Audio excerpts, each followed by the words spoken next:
Good morning and good evening. Welcome to the Sea Limited fourth quarter and full year 2020 results conference call. All participants will be in a listen-only mode. Should you need assistance, please signal a conference specialist by pressing the star key followed by 0. After today's presentation, there will be an opportunity to ask questions. Please note this event is being recorded. I would now like to turn the conference over to Ms. Minju Song. Please go ahead. Hello, everyone, and welcome to Sea's 2020 fourth quarter and full year earnings conference call. I am Minju Song from Sea's Group Chief Corporate Officer's office. Before we continue, I would like to remind you that we may make forward-looking statements which are inherently subject to risks and uncertainties and may not be realized in the future for various reasons as stated in our press release. Also, this call includes the discussion of certain non-GAAP financial measures, such as adjusted EBITDA and net loss excluding share-based compensation and changes in fair value of the 2017 convertible notes. We believe these measures can enhance our investors' understanding of the actual cash flows of our major businesses when used as a complement to our GAAP disclosures.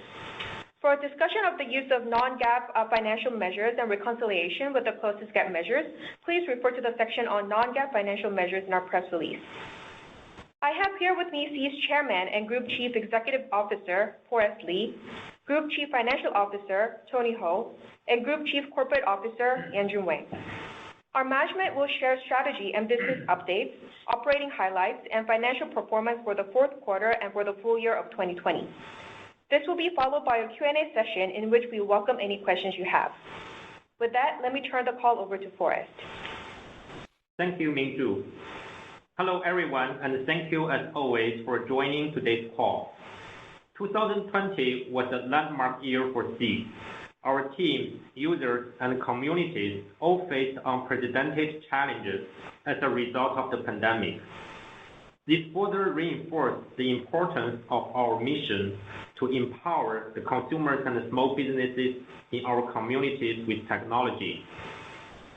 We adapted rapidly to enable our users and communities to meet the unique challenges of the last year, while also successfully addressing the fast-growing and fast-evolving demand from our users for Sea's products and services.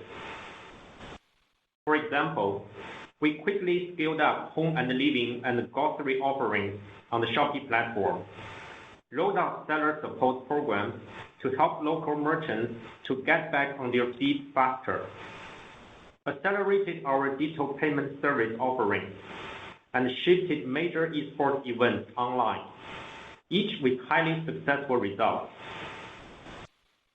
The lockdown and social distancing measures to curb the pandemic have materially accelerated the digitalization of our economies, and we expect the effects to be long-lasting.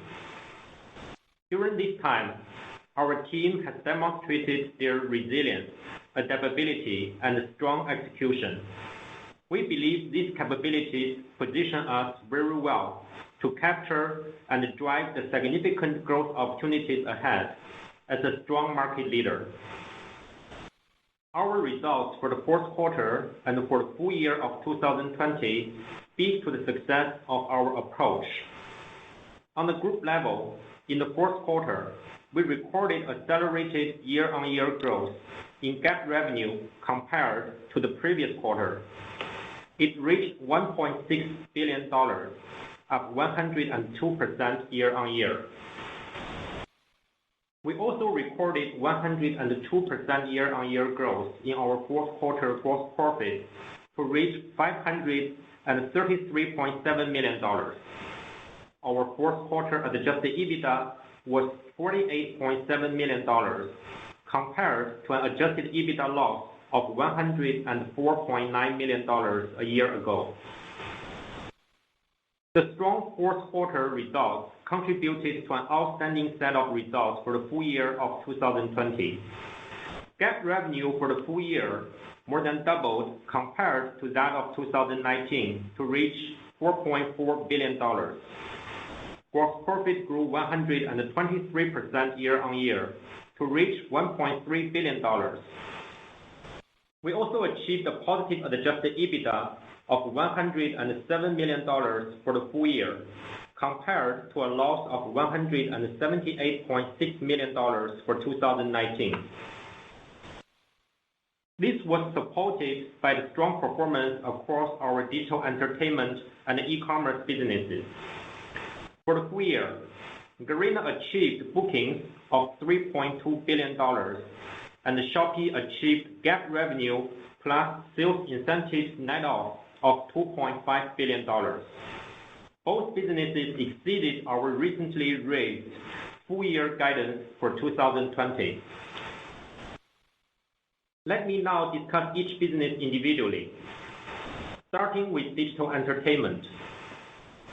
Garena's outstanding performance in the previous quarter continued in the fourth quarter, as we recorded bookings of $1 billion, up 111% year-on-year. Adjusted Ebitda in the fourth quarter was $663.5 million, up 149% year-on-year, representing 66% of bookings. For the full year, we generated bookings of $3.2 billion, increasing by 80% year-on-year. Garena's adjusted Ebitda increased by 94% year-on-year to reach $2 billion, representing 62% of bookings. The strong financial performance in the fourth quarter and the full year was a result of our ability to continually expand our user and paying user base. Every quarter, more gamers globally engaged with our in-game content and esports activities. In the fourth quarter, quarterly active users reached 610.6 million, an increase of 72% year-on-year. Quarterly paying users hit 73.1 million, up 120% year-on-year. Our paying user ratio, measured as quarterly paying users as a percentage of quarterly active users, continued to grow in the fourth quarter to reach 12%. Free Fire was once again a key driver of Garena's outperformance. According to App Annie, it continued to be the highest grossing mobile game in Latin America and Southeast Asia in the fourth quarter, as well as the full year of 2020. It has maintained this top ranking for 6 consecutive quarters. The strong performance was also evident in India, where Free Fire was the highest grossing mobile game for the fourth quarter and for the full year of 2020 based on App Annie. We are also pleased to share that Free Fire was once again the most downloaded mobile game in the world in 2020, according to App Annie. This is the second year in a row that Free Fire was ranked first globally. As we continue to grow the Free Fire user base worldwide and build even tighter bonds with global gamers, we believe that Free Fire is formally establishing itself as a strong global gaming franchise and platform. One of the key factors in Free Fire's sustained success is our commitment to keeping our game fresh and engaging. Gamers around the world increasingly recognize Garena's reputation for constantly enhancing the Free Fire experience with innovative content, partnerships, and esports activities. In the fourth quarter, for example, we announced the partnership between Free Fire and football legend Cristiano Ronaldo, marking one of the most significant tie-ups between the esports industry and the physical sports industry in recent times.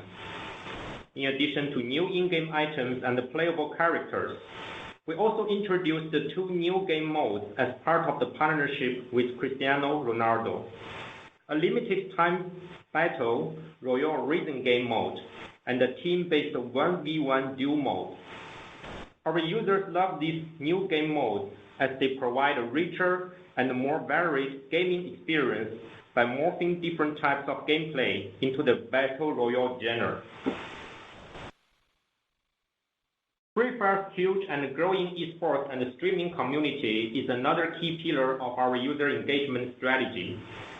We made significant progress in deepening engagement with our community in 2020, Despite the challenge of holding live events, 3 of the 5 top esports tournaments by peak concurrent viewers in 2020 were Free Fire tournaments, according to esports charts. In 2020, Free Fire was once again the top-ranked mobile-only video game and the top-ranked battle royale video game on YouTube in terms of views. It was also the third-ranked game overall on YouTube by view count. Free Fire-related content recorded over 72 billion view counts across YouTube globally over the course of the year. The game was also named the Esports Mobile Game of the Year at the Esports Awards 2020. These esports activities and online video content help to drive up gamer engagement around the Free Fire franchise while extending its reach to a wider group of communities as a spectator sport. While we continue to grow Free Fire into a long-lasting global franchise, we're also focused on building solid foundations for Garena's long-term growth. For example, in the fourth quarter, Phoenix Labs, our AAA gaming studio based in Vancouver, announced a further expansion, adding new offices in Montreal and Los Angeles, alongside its existing bases in Vancouver and Seattle. It also unveiled plans to build out teams in each of those cities to focus on new game development. We are confident that the expanded Phoenix Labs team will deliver great content in the years to come. As we move through 2021, Garena is building on the strong momentum of 2020 and strengthening our position as a global leader in the digital entertainment industry.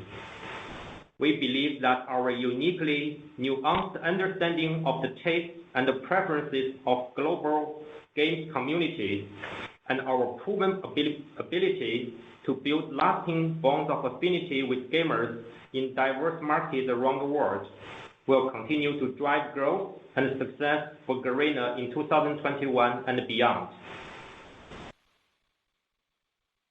Moving on to e-commerce. 2020 was an extraordinary year for Shopee.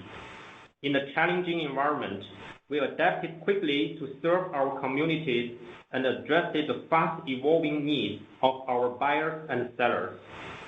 As a result, we have cemented Shopee's position as the favorite e-commerce platform for both buyers and sellers across Southeast Asia and Taiwan.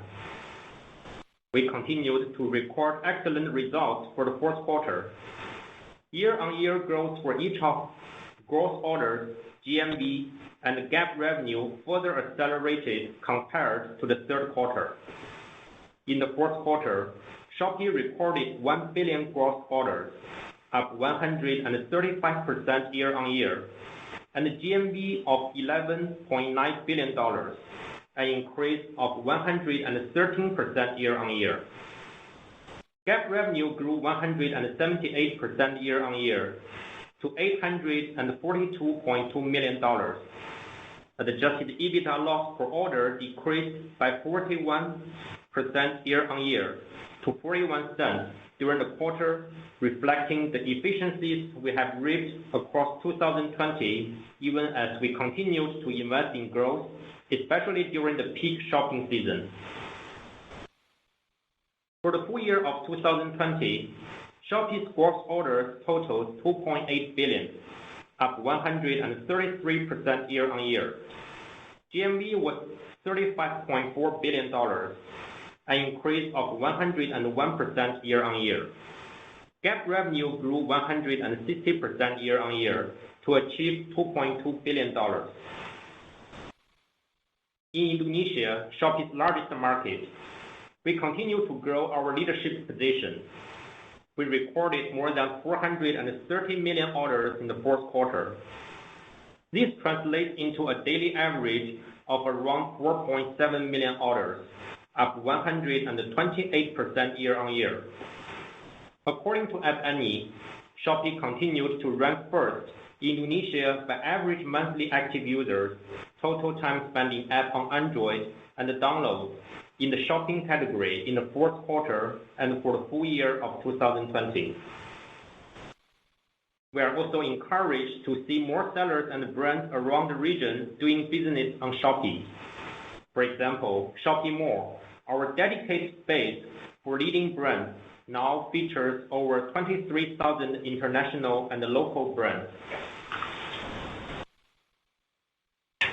As our communities increasingly embrace e-commerce as their top retail choice, we believe Shopee's relentless focus on serving our users ensures that we continue to capture the largest share of the resulting growth.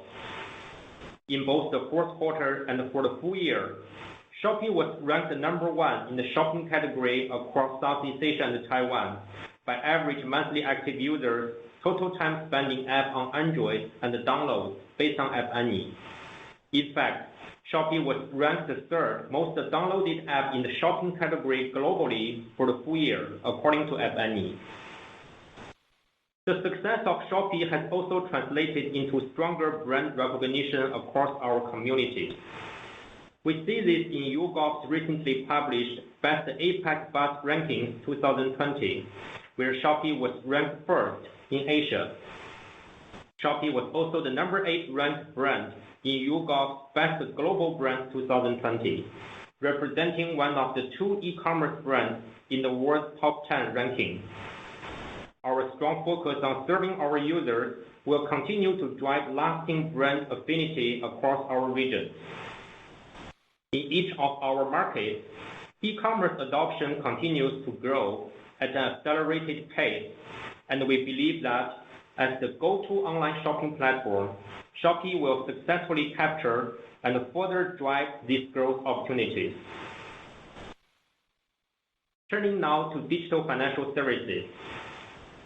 SeaMoney had a transformational year in 2020 as it successfully captured opportunities presented by both the acceleration of digitalization in our economy as a whole and the particularly strong growth of our e-commerce platform. As a result, it enjoyed rapid and efficient growth in the fourth quarter and the full year of 2020.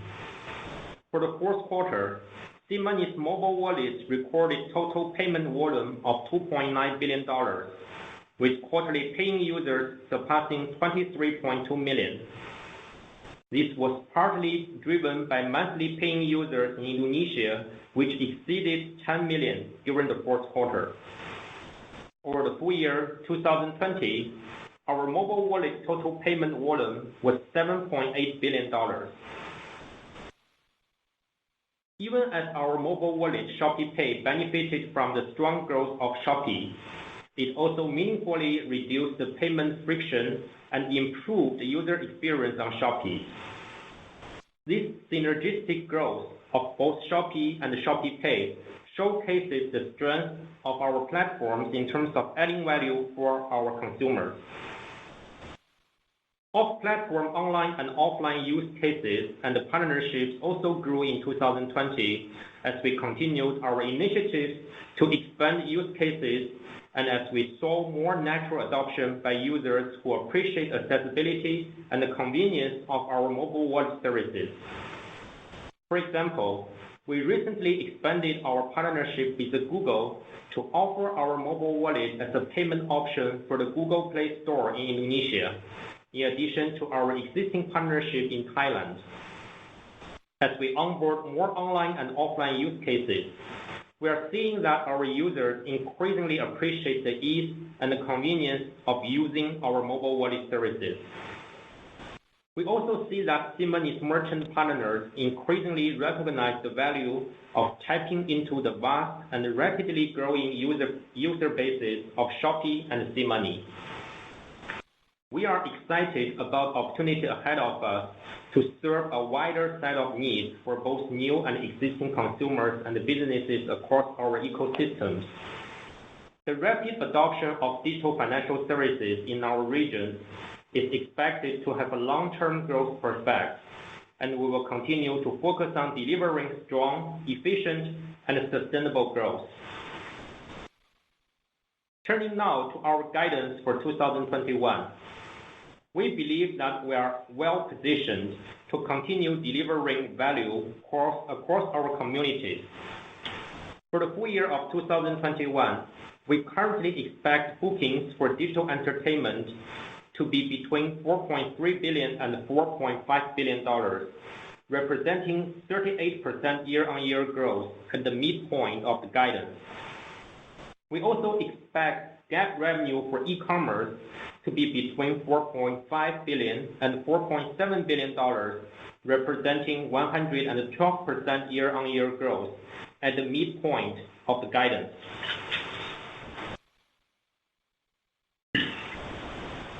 I'm also pleased to share that Sea has completed the acquisition of Composite Capital, a leading investment management firm founded and led by David Ma. I have known David for several years. In the past, he has been a long-term shareholder of Sea and shares our vision for the business and our passion to serve our communities through technology. David and his team have a demonstrated track record of thoughtful long-term investing with a deep understanding of industry trends and the businesses globally. I'm very excited to welcome David and the team at Composite Capital to the Sea family. Along with this acquisition, I'm proud to announce the formation of Sea Capital, a new platform to manage Sea's investment efforts. David will serve as the Chief Investment Officer of Sea Capital and report directly to me. Sea Capital will focus on identifying, partnering with, and investing in technology companies that share our vision of bettering the lives of consumers and small businesses through technology. By investing into the growth of our broader ecosystem, we believe Sea Capital can help accelerate the growth of the overall digital economy and create real and lasting value for our users, business partners, and communities. In line with this commitment, we are allocating an initial $1 billion for Sea Capital to deploy in the coming years. We believe the addition of the Composite team and the establishment of Sea Capital will further enhance our investment and capital allocation capabilities in support of Sea's long-term growth strategies. I would also like to take this opportunity to welcome Dr. Yanshui Cheng, who has joined the Sea family to build and lead Sea AI Labs as our Group Chief Scientist. Dr. Yan is a leading expert in the field of artificial intelligence, with a particular focus on computer vision, machine learning, and multimedia analysis. He is an ACM Fellow and Fellow of Academy of Engineering Singapore. Sea AI Labs intends to attract and collaborate with top talent in artificial intelligence with the goal of exploring and developing long-term insights and technologies related to our existing businesses and new opportunities beyond. I believe that Dr. Yan and the Sea AI Labs will strengthen our capabilities in innovation and research, in line with our commitment to advancing technology to drive the development of the digital economy across our region. I'm very proud of the outstanding results our team achieved in 2020 and believe we are moving into 2021 primed for the exciting growth opportunities ahead of us. Across the business, we are focused on driving sustained and efficient growth. As we scale towards becoming a top global internet company, we believe our single-minded goal of delivering value to our users will continue to drive our success. With that, I will invite Tony to discuss our financials. Thank you, Forrest, and thanks to everyone for joining the call. We have included detailed financial schedules together with the corresponding management analysis in today's press release, and Forrest has discussed some of our financial highlights, so I will focus my comments on the other relevant metrics.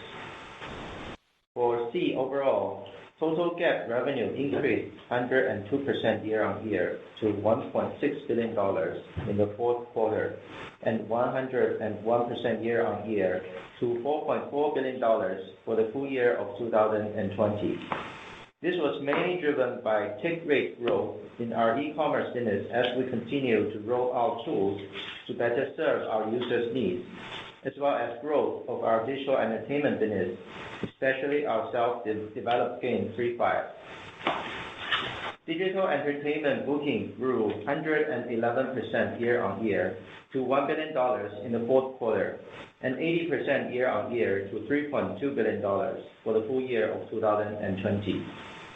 GAAP revenue was up 72% year-on-year to $693.4 million in the fourth quarter, and 78% year-on-year to $2 billion for the full year of 2020.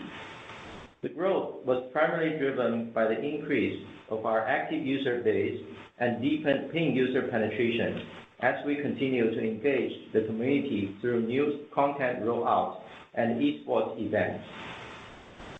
Digital entertainment adjusted Ebitda was $663.5 million in the fourth quarter and $2 billion for the full year of 2020.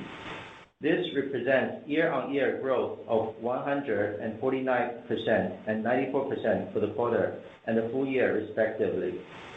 This was mainly due to strong top-line growth and an increased share of our self-developed game among our total bookings.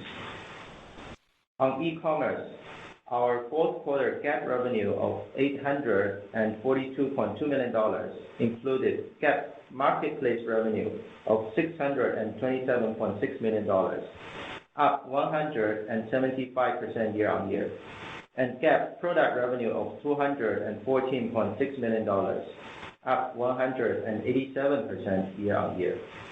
For the full year of 2020, GAAP revenue of $2.2 billion included GAAP marketplace revenue of $1.6 billion, up 155% year-on-year, and GAAP product revenue of $0.6 billion, up 173% year-on-year.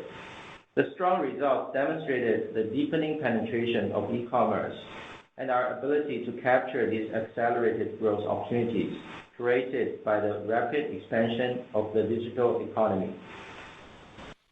E-commerce adjusted Ebitda loss was $427.5 million in the fourth quarter and $1.3 billion for the full year of 2020, as we continued our investment to fully capture the opportunities in our markets.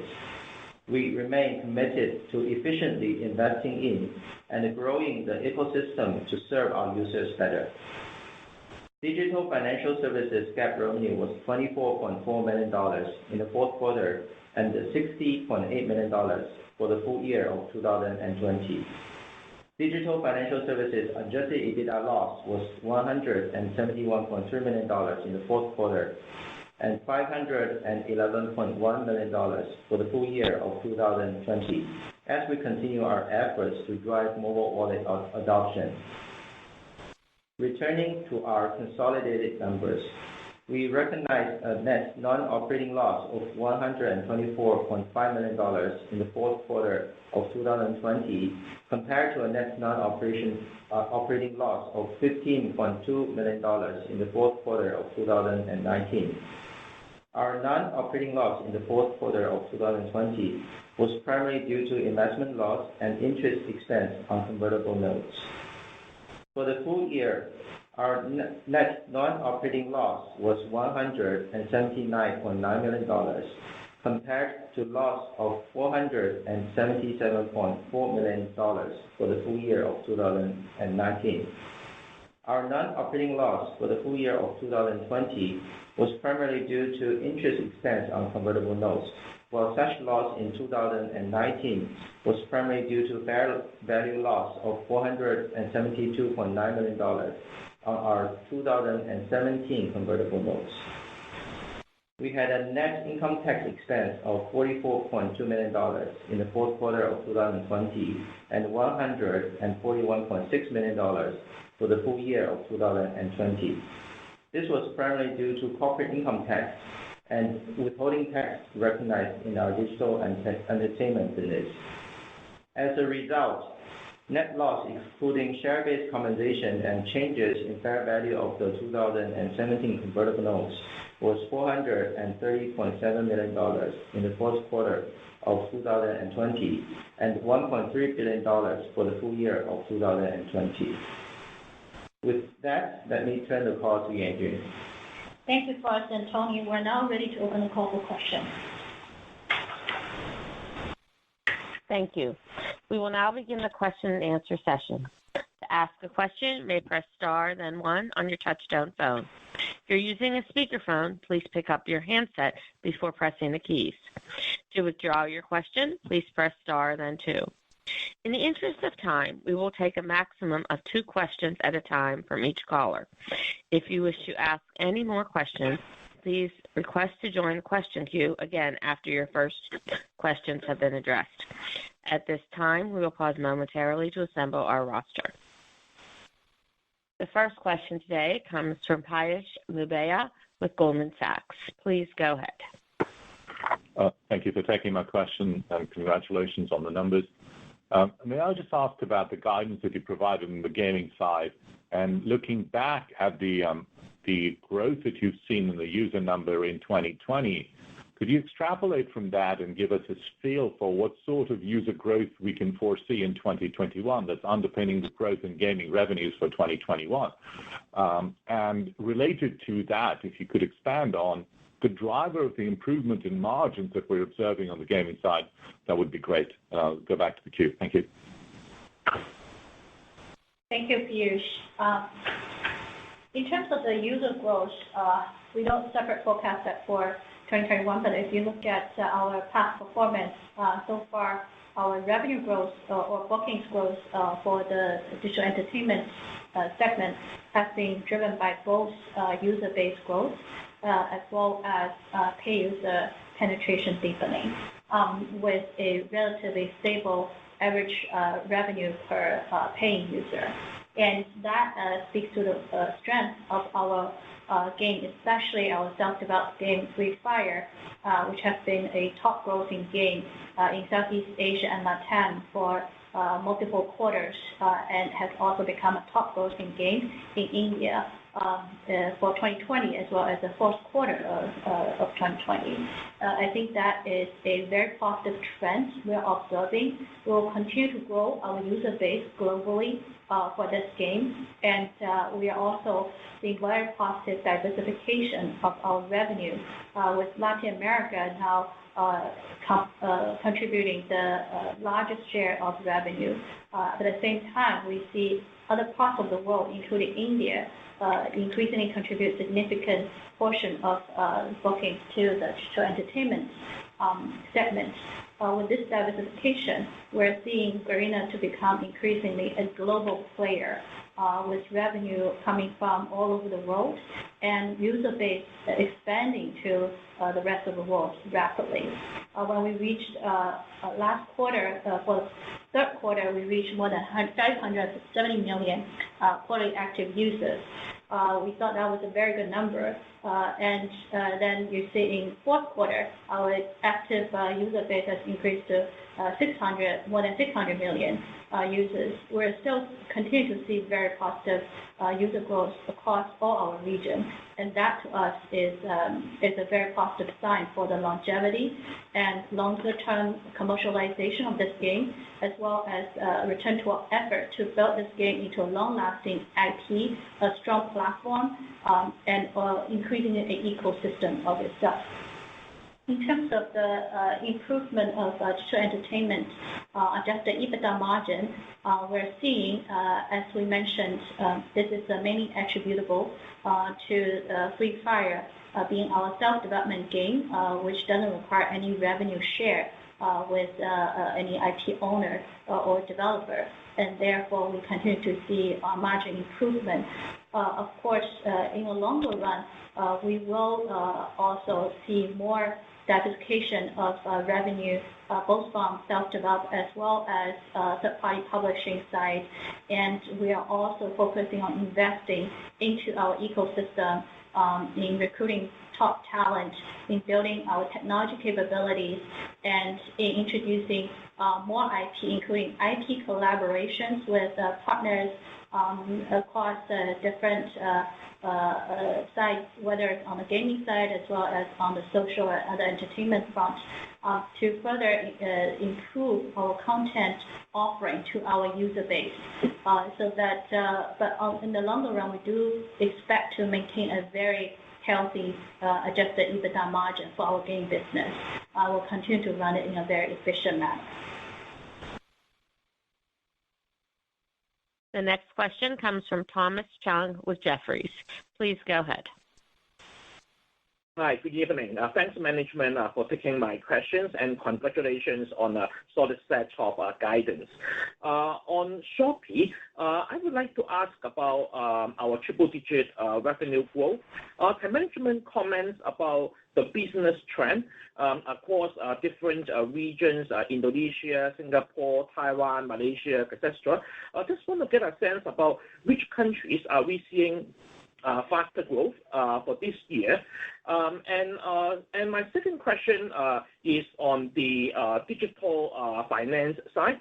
Can management comment about our strategies for this year, in particular whether we will step up our efforts in the food delivery or other O2O initiatives? Thank you. Thank you. In terms of the business trends and revenue growth for Shopee, first of all, we're seeing very strong growth across the region, and in particular, our largest market in Indonesia, which we disclosed, continue accelerate growth. So on GMV, order, as well as take rate side, we see even accelerated year-on-year growth rates, which speaks to volume, again, to the strength our market leadership and our platform growth. Even as most of the countries have opened up, in a more of a contained manner as the COVID situation increasingly being under management. And I think in terms of the growth rates across different markets, we don't specifically give the breakdown, but usually we see very strong growth in larger markets where we already established very strong market leader position, as well as highly accelerated growth in some of the markets that where we see very strong adoption during the COVID period. For example, in the Philippines, Malaysia, Singapore, we see very strong growth as people embrace online solutions during the COVID period, and Shopee becoming increasing the go-to platform for people's consumption needs across various segments. And that trend we're seeing going into 2021 as showing our guidance for e-commerce again. And we're continuing to focus on driving efficient growth across our region, and especially focus on serving the new users as well as the sellers being onboarded during this period of time, and catering to the shift in lifestyle choices now accelerated by the COVID and lockdown measures taken so far, which could be, as we said before, we believe is going to have a long-lasting effect on digitalization of our economy in the region. In terms of digital financial services, we see, again, very strong growth, even though we started integrating our Shopee Pay and SeaMoney wallet platform with Shopee just at the beginning of last year. We already saw very strong adoption as demonstrated by our pay user ratio, our pay user number, as well as TPV growth, and will continue to drive efficient growth first through Shopee user base and also continue to expand it to third-party merchants. As we mentioned, we are expanding our partnership with Google to Indonesia. So we have also partnered with other offline malls and F&B chains to continue to make our payment and wallet offerings available to a broader user base. Again, this is further accelerated by the fact that now people are increasingly looking for alternative contactless payment methods and shifting their consumption online that requires a convenient infrastructure for online payments in a region where credit card penetration remains very low. And in terms of food and other initiatives, we see these as a category on Shopee that can offer additional value adding to our consumers. We will continue to observe what is based on the consumer's natural consumption behavior in terms of expansion into new categories over time with efficiency.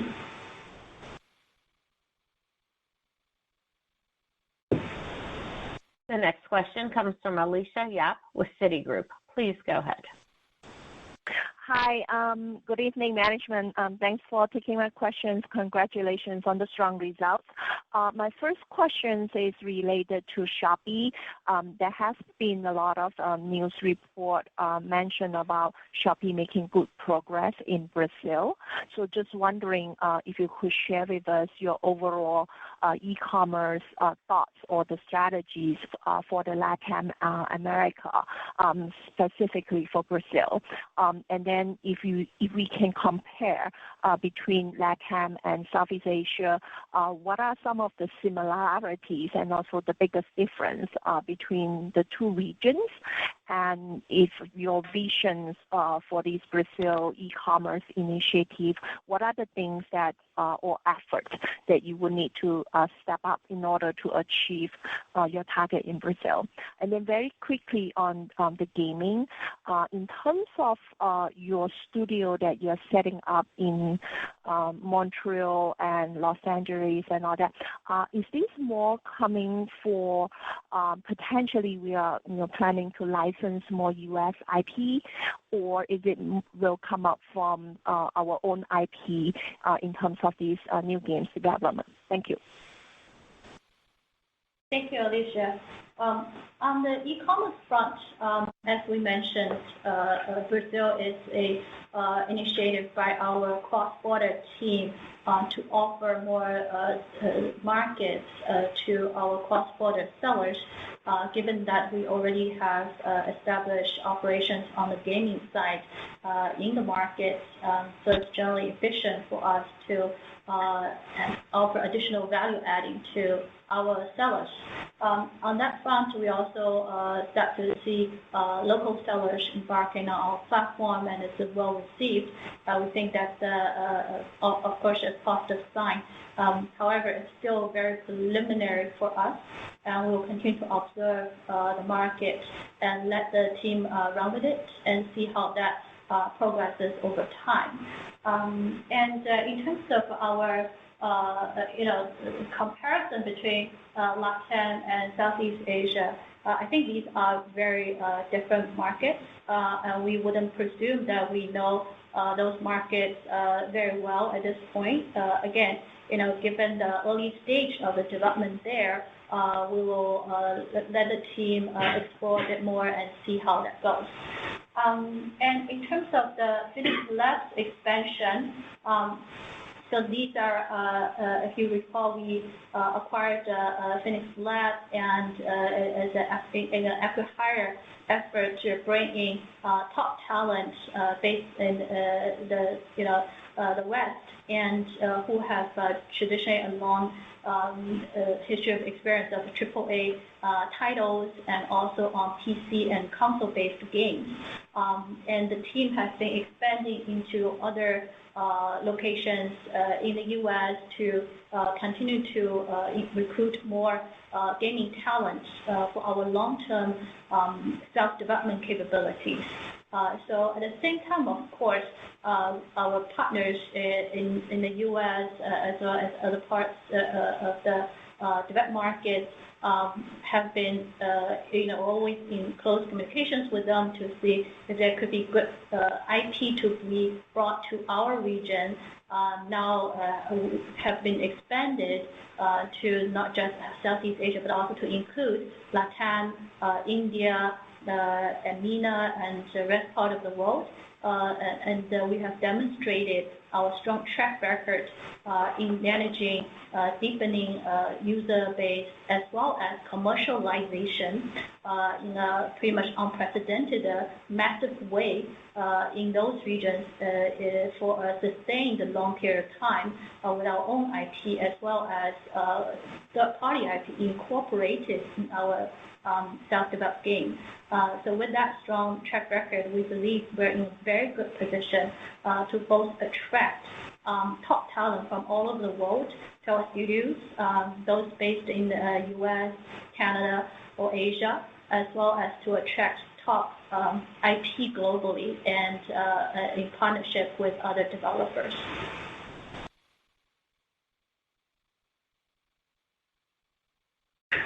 The next question comes from Piyush Choudhary with HSBC. Please go ahead. Yeah, hi, good evening. Congratulations and thanks for taking my questions. Two questions. Firstly, on Shopee, take rate has been improving. Can you provide us some color on the ranking of the countries in terms of the take rate, and which country has the highest potential of improvement in take rate in 2021? Secondly, on the logistics side, what are the average delivery times, and can you tell us high-level plans for Shopee Express? Are there kind of targets for managing percentage of orders through Shopee Express in 1 year? Any color over there will be helpful. Thank you. Thank you. We don't give the take rate breakdown, but suffice to say that the take rate increase has been generally across different countries over time. We do it in a good pace and by communication with the market, and also making sure we understand the performances and needs of our sellers and buyers as well.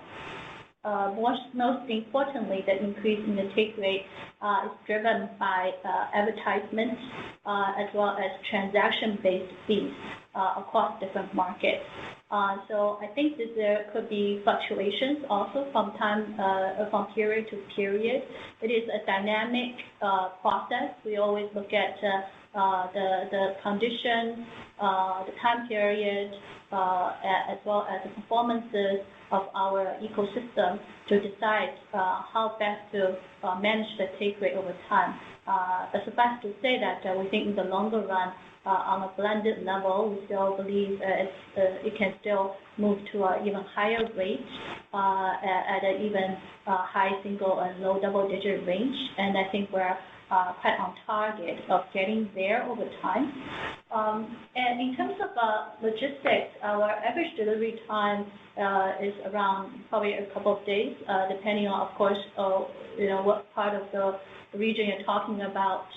In the city, it can be less than a day. But of course, in some far places, that it can be a longer period of time.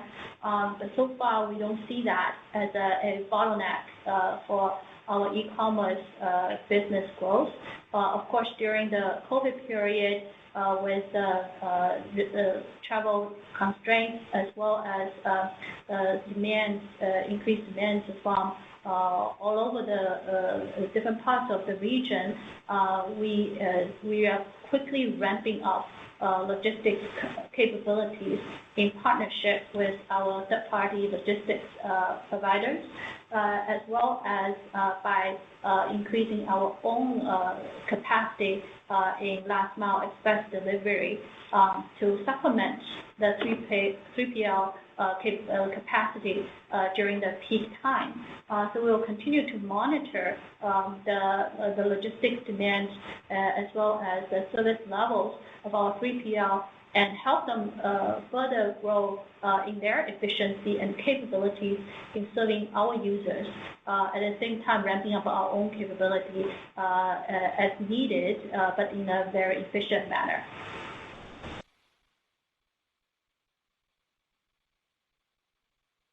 The next question comes from Rajan Sharma with JP Morgan, Singapore. Please go ahead. Hi, thank you for the presentation and congratulations on the results. Two questions from my side. Firstly, on the gaming guidance, do new games make up any part of this guidance? And if you can share what your new game pipeline might be for this year. Secondly, we have seen Sea expanding into new geographies and within ASEAN into new services.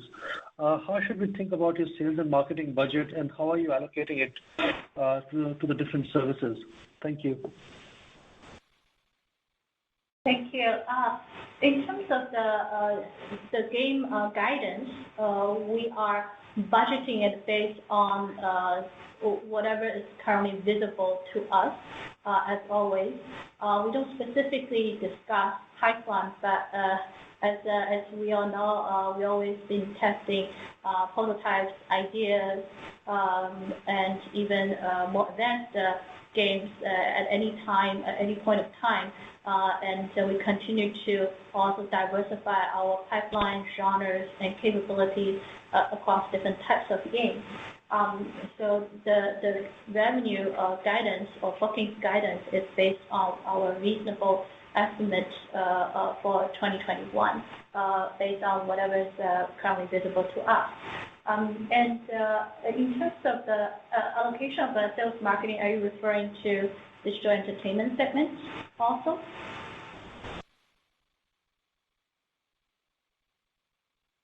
E-commerce and fintech. Hi, can you hear me? Okay.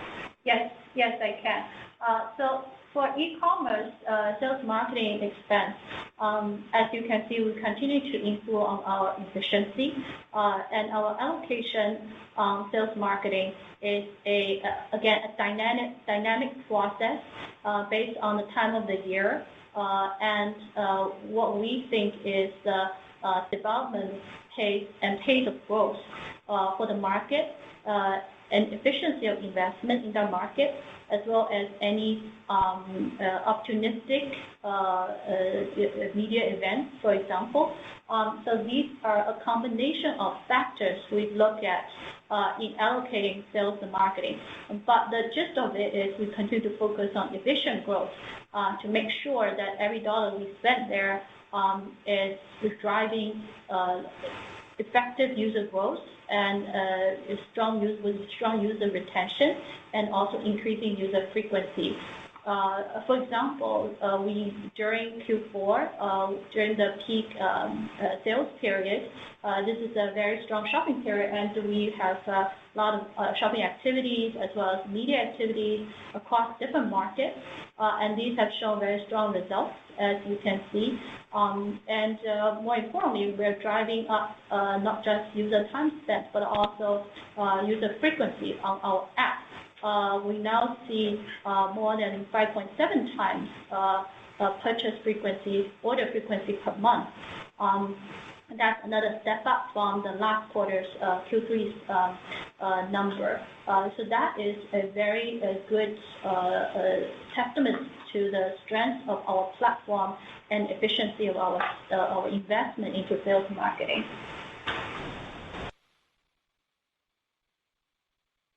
The next question comes from John Blackledge with Cowen. Please go ahead. Great. Thank you. On Shopee's EBITDA, any thoughts on EBITDA trends in 2021? Would you expect losses to be higher than in 2020? And more broadly, is there a certain kind of overall take rate range we should think about that would lead to flat or positive EBITDA at Shopee? And then also on Shopee, so the 4Q20 overall marketplace take rate was 5.3% in 4Q versus 5.9% in 3Q. So any color on the modest Q over Q decline in the take rate? Thank you. In terms of the Ebitda trends, we don't provide guidance or forecast on Ebitda. I think maybe the previous question also, my answer to the previous question touched upon that, is A, we look at efficiency of investment, and B, we look at each market and timing based on what's the natural pace of growth and how we can invest in that growth with efficiency. And three, there could be opportunistic events that could drive EBITDA fluctuations over a period of time. But most importantly, I think suffice to say is that we can break even if we choose to at this point, even at this take rate.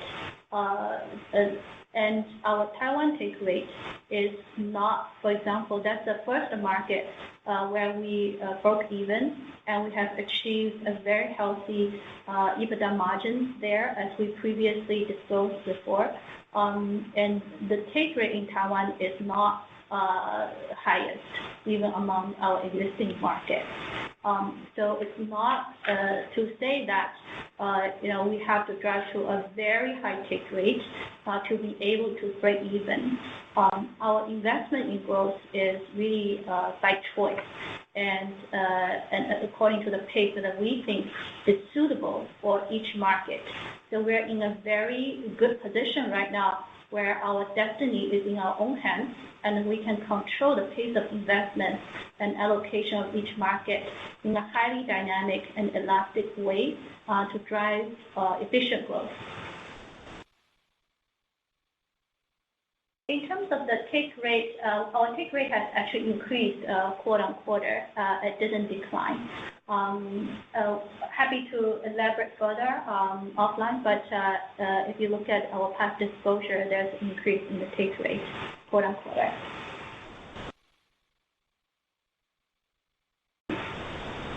The next question will come from Varun Ahuja with Credit Suisse. Please go ahead. Yeah, hi. Good evening, everyone, and thanks for the opportunity. I've got two questions. First, can you elaborate a little bit on Sea Capital? What are the objectives on that business? Is it you're looking more like a SoftBank kind of an investment wherein you will turn up E kind of a thing? And what kind of returns, time horizon, any more color will be helpful given there are so many investments that you're looking into business also. That's one. And number two, there have been during the last few months report about you acquiring a bank in Indonesia. If you can provide more color on that, that would be helpful. Thank you. In terms of Sea Capital, as we shared earlier, that we are very happy to have the composite team led by David Ma to join us to further strengthen our investment and capital allocation capabilities. We think it's very important for a global internet company to have that capabilities in the longer run. And we will continue to build on our talent pool as well as our pipeline to further strengthen that. We don't have a specific KPI in terms of a return rate in particular for as if it's a fund. I think our overall view towards that is still it is an integral part of Sea's growth story. And whatever we do on the investment side is to further strengthen our growth capabilities in the long run and to further strengthen our ecosystem as well as to further our mission and vision to grow, to use technology to serve our users, our communities, as well as ecosystem participants in our core regions. So I think this is not any departure from our existing course of trying to grow the business in the long run and maximizing return to our shareholder for the long run. In terms of the Indonesia bank, we have gotten a bank license in Indonesia as well. And we see this as an integral part of our Sea Money segment where we continue to build out the infrastructure for digital payment as well as digital financial services. We'll continue to focus on the technology front of our business as part of our core DNA. But at the same time, our focus is to use the technologies that we have and our internet DNA to see how best to further strengthen the digital economy infrastructure in our region, which we're part of. And at the same time, we believe there are significant opportunities in the long run that could even exceed the size of our current opportunities we're looking at in that segment. So we're going to adopt a very long run view towards that and look at DFS as a highly comprehensive segment, and each part as integral part of our long-term venture into DFS.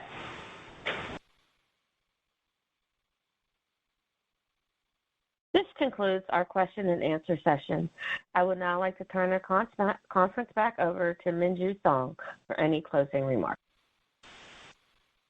Thank you, everyone, for joining today's call. We look forward to speaking to you all again next quarter. Thank you. This conference is now concluded. Thank you for attending today's presentation. You may now disconnect.